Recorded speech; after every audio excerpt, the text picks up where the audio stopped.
Bloomberg Audio Studios. Podcasts, radio, news. President Donald Trump shared a letter on social media Monday night, addressed to Federal Reserve Board Governor Lisa Cook. Social media accusing her of falsifying records to obtain favorable terms on a mortgage. The president writing, "I have determined there is sufficient cause to remove you from your position." It wasn't exactly a surprise. Trump has been telegraphing that he wanted to remove Cook for days over allegations that she committed mortgage fraud in 2021. But his attempt to push out a sitting Fed governor still marks a watershed moment. In a cabinet meeting Tuesday, Trump doubled down on his allegations. No, she seems to have had an infraction, and she can't have an infraction, especially that infraction, because she's in charge of, if you think about it, mortgages, and we need people that are 100% above board. It's unclear whether Trump actually has the power to remove Cook. Cook has said she will answer legitimate questions, but will not be, quote, bullied into stepping down. Her lawyer has said they'll challenge the firing in court. And the Federal Reserve said in a statement this afternoon that they will abide by any court decision. Trump says she's fired. She says she's not. What happens if she shows up to work? Michael McKee is an international economics and policy correspondent for Bloomberg. Does the Fed let her in? Does the president send in the U.S. Marshals to drag her out? Nobody knows exactly how this is going to play out. The Trump administration has been putting pressure on the Federal Reserve to lower interest rates for months. If Cook is removed, Trump could have an opportunity to appoint another Fed governor who's more likely to go through with more aggressive rate cuts. One of the biggest open questions is whether firing Cook would even be legal. But the other, Michael says, is what it all means for the independence of the Fed. The Fed enjoys a lot of credibility. And if this move were to succeed, then it would tell people that the president is dictating monetary policy rather than the Fed. And that would create a real problem for the Fed with the markets and public credibility.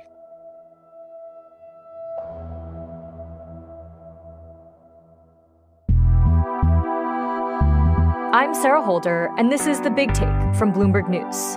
Today on the show, President Trump moves to fire Federal Reserve Board Governor Lisa Cook, what it means for the Fed and the economy if Trump prevails, and where the case could go from here.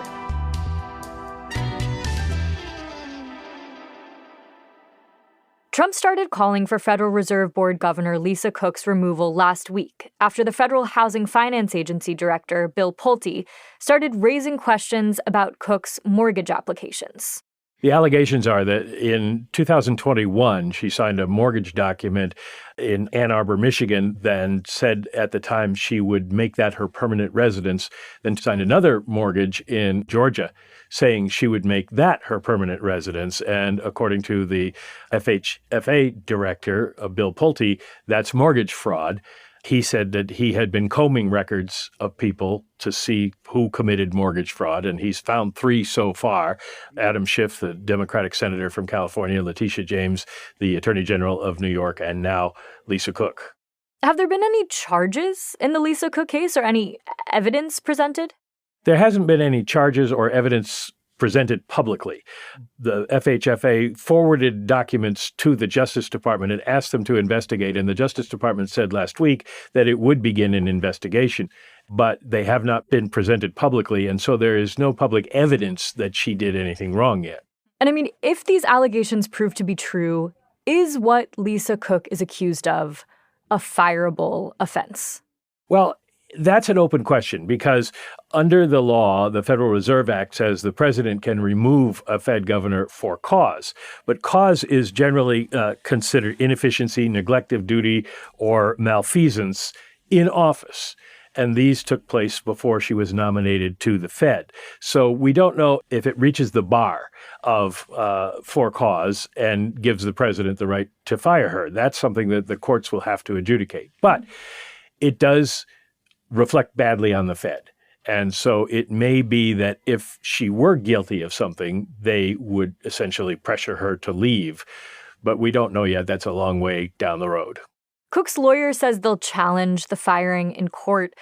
What has Cook said about all this? Cook has said very little. When the charges were first made by the president, she said that she would not be bullied into resigning. And then in response to the letter from the White House last night, her attorney put out a statement from her saying that his demands lack any proper process, basis, or legal authority, and will take whatever actions are needed to prevent this attempted illegal action. I want to step back for a second and just learn a little bit more about Lisa Cook. Who is she and what has defined her career? Well, she is an academic who has spent a lot of time working on labor market issues, economic growth, financial systems, and innovation policy. Also, she's focused on race-related economic issues. She's the first Black woman ever appointed to the Fed board. She was a regular fixture at Jackson Hole and places like that, and was nominated in 2022 by President Biden to the seat, renominated in 2024. And she came from Michigan State University to the Fed and has been there now for a little over 2 years, with a term that doesn't expire until 2038.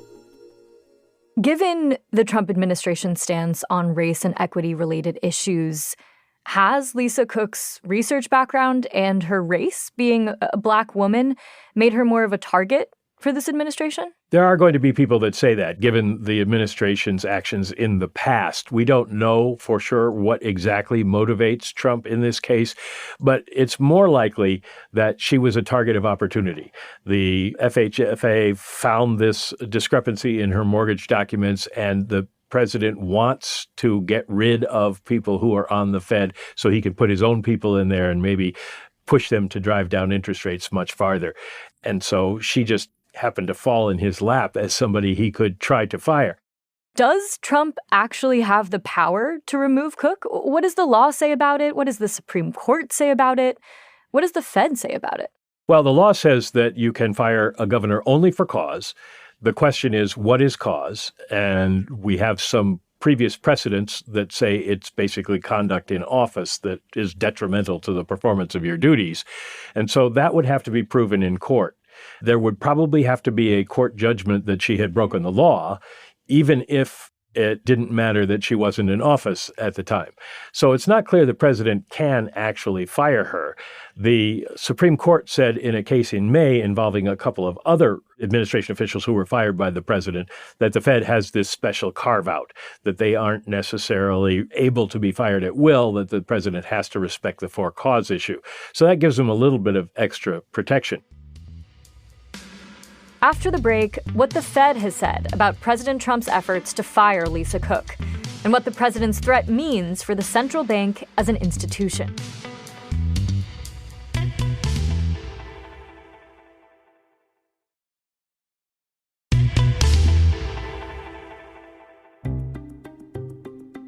Federal Reserve Governor Lisa Cook is ready to go to court to challenge Trump's efforts to remove her. But there are also other players who could step in to defend her, like Federal Reserve Chair Jerome Powell and the Fed itself. Bloomberg's Michael McKee told me, so far, they've been staying out of it. The Fed has not commented on this. The problem for the Fed is that they don't have the information either. They haven't got the mortgage documents. They don't know what the issues are. They don't know if she broke the law. They don't want to throw her overboard, but they also don't want to endorse illegal conduct if that were the case. So they're going to stay out of it as much as possible. I feel like we say this so much reporting on the Trump administration, but has anything like this happened before? Nothing like this has ever happened before in the 112-year history of the Fed. No governor has been fired by a president. Closest situation we have was Vice Chair Richard Clarida. When he was coming to the end of his term, there was, during COVID, an issue with him. What he said he did was rebalance his stock portfolio, but others said he was trying to profit from inside information. And what he ended up doing was resigning from the Fed a couple of months early. But that's the closest parallel you have at all. At a high level, what does Trump want out of this? Why fire Lisa Cook? Well, at bottom, he's looking for lower interest rates. He has said that interest rates should be 300 basis points lower, somewhere around 1%. The Fed thinks that's a ridiculous idea, that they might lower interest rates, but maybe 25 to 50 basis points this year, and that's all. So he's got a bone to pick with the Fed because the higher interest rates make his budget cost a lot more. The deficit will rise because we have to pay more in interest payments. Also, Trump wants to control everything that he can. And by getting rid of Lisa Cook, if he puts a fourth person on the board, 2 in the first term and 2 in this term, then he would have a majority of the 7-member board. And the tinfoil conspiracy hat theory is that Fed bank presidents, there are 12 of them, and if Trump had managed to take control of the board, and if everyone went along that he appointed, he could have all those people fired too and try to influence the selection of new Fed bank presidents. The administration doesn't select them. They're selected by local boards, and Trump would probably put pressure on those local boards to appoint people who were sympathetic to his views. Right. Well, it's interesting. It could be a tinfoil hat theory, but former Federal Reserve Vice Chair Lil Brainerd was on Bloomberg TV earlier today, and she raised those concerns that multiple Fed district bank presidents could be removed from office by Trump's Fed board picks next year. Any member of the board, presumably, is going to worry that they too could be subject to this kind of political pressure. And that fundamentally undermines the institutional independence of the Fed, which means higher inflation potentially, less. Can you walk us through what this move could mean for the rest of the central bank as an institution? And what did you make of those concerns that she raised? Does it add credence to this theory? It would add credence to it. I think the thing that most people are looking at is all of these theories and the idea of firing Federal Reserve governors were considered fringe ideas, and now they're happening. So you can never discount anything with Donald Trump. The problem for the Fed, there are 19 members on the Open Market Committee, which sets interest rates. 12 of them vote at a time, all 7 governors and 5 rotating regional Fed bank presidents. So if you change the rotating Fed bank presidents, you could get enough out of the 12 to get a majority and push interest rates down. This is bringing us to sort of the central question behind all of this, which is the independence of the Fed. Can you explain to us again, why is having an independent Fed so important, and what happens to the U.S. economy and to the public if that independence is challenged?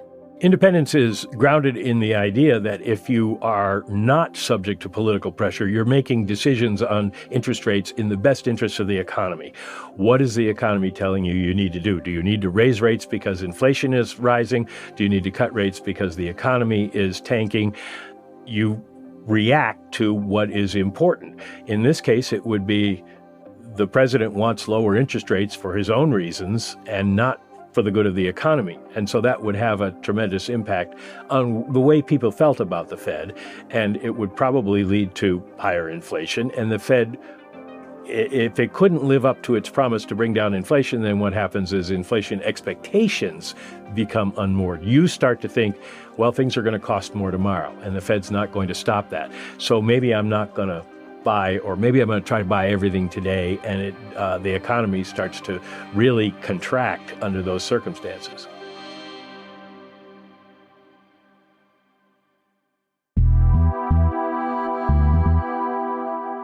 This is The Big Take from Bloomberg News. I'm Sarah Holder. To get more from The Big Take and unlimited access to all of Bloomberg.com, subscribe today at Bloomberg.com/podcast offer.